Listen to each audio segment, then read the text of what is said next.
കോൺഗ്രസ് വിമതയായ മായ രാഹുലിനെ പാലാ നഗരസഭാ ചെയർപേഴ്സണായി തെരഞ്ഞെടുത്തു. 26-ൽ 16 പേരുടെ പിന്തുണയോടെയാണ് മായ രാഹുലിനെ നഗരസഭാ ചെയർപേഴ്സൺ തെരഞ്ഞെടുത്തത്. UDF സ്ഥാനാർത്ഥിയായ റിയ ചീരാങ്കുഴിക്ക് 10 പേരുടെ പിന്തുണയാണ് ലഭിച്ചത്. വിവരങ്ങളുമായി ശ്രീജിത്ത് KJ ചേരുന്നു.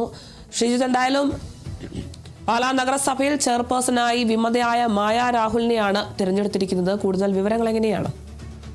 കഴിഞ്ഞ തദ്ദേശ സ്വയംഭരണ തെരഞ്ഞെടുപ്പ് സമയത്ത് തന്നെ കൃത്യമായി ഭൂരിപക്ഷം നേടുവാൻ ഒരു മുന്നണിക്കും കഴിഞ്ഞിട്ടില്ല. അതിനുശേഷമായിരുന്നു വലിയ രീതിയിൽ അവിടെ കാലുമാറ്റങ്ങളും അതോടൊപ്പം തന്നെ സ്വതന്ത്രരുടെ പിന്തുണ നൽകുന്നു.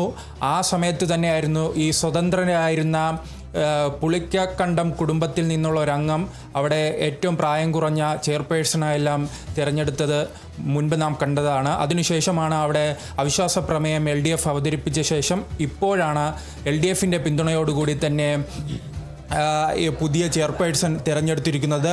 മായ രാഹുലിനെയാണ് ഇപ്പോൾ തിരഞ്ഞെടുത്തിരിക്കുന്നത്. മായ രാഹുലിന് 16 വോട്ടാണ് ലഭിച്ചത്. 10 കേരള കോൺഗ്രസ് അംഗങ്ങളും അതോടൊപ്പം തന്നെ 2 CPM അംഗങ്ങൾ, പിന്നീട് 4 വിമത കോൺഗ്രസ് അംഗങ്ങളാണ് വോട്ട് ചെയ്തത്.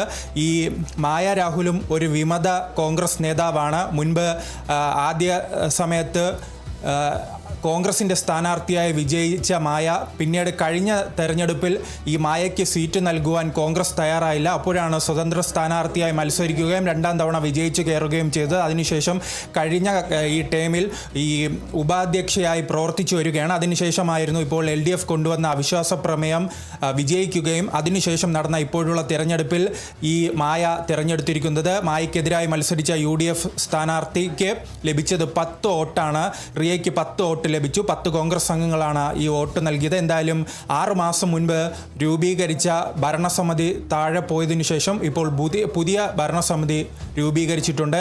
എന്തായാലും 6 മാസങ്ങൾക്കിടയിൽ തന്നെ 2ാമത്തെ ചെയർപേഴ്സണെയാണ് ഇപ്പോൾ പാലാ നഗരസഭയിൽ തിരഞ്ഞെടുക്കുന്നത്. എന്തായാലും കേരള കോൺഗ്രസിനെ സംബന്ധിച്ചിടത്തോളം അവരുടെ തട്ടകത്തിൽ അവർക്ക് തിരിച്ചു വരാൻ കഴിഞ്ഞു. ഒരു സ്വതന്ത്രയുടെ പിന്തുണയോടുകൂടി തന്നെ തിരിച്ചു വരാൻ കഴിഞ്ഞു എന്നതാണ് ഇതിൽ ഏറ്റവും പ്രധാനപ്പെട്ട കാര്യം. കാരണം ഏറ്റവും അധികം സീറ്റുകളുള്ളത് 10 സീറ്റുകളുമായും കേരള കോൺഗ്രസ് ആണ്. വർഷങ്ങളായി തന്നെ പരിശോധിച്ചാൽ നമുക്കറിയാം കേരള കോൺഗ്രസ് മാണി വിഭാഗത്തിൻ്റെ തട്ടകം കൂടിയാണ് പാല.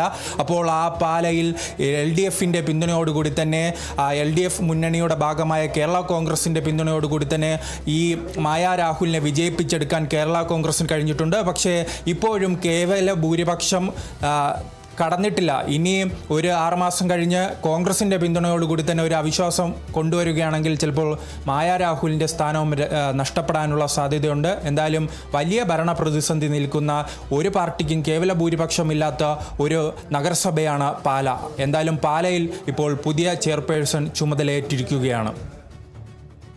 ശരി, വ്യക്തമാണ്. കോൺഗ്രസ് വിമതയായ മായ രാഹുലിനെയാണ് പാലാ നഗരസഭാ ചെയർപേഴ്സണായി തിരഞ്ഞെടുത്തിരിക്കുന്നത്. 26-ൽ 16 പേരുടെ പിന്തുണയോടെയാണ് മായ രാഹുലിനെ നഗരസഭാ ചെയർപേഴ്സണായി തിരഞ്ഞെടുത്തത്. കൂടുതൽ വിശദാംശങ്ങൾ നൽകിയത് ശ്രീജിത്ത് KJ ആണ്.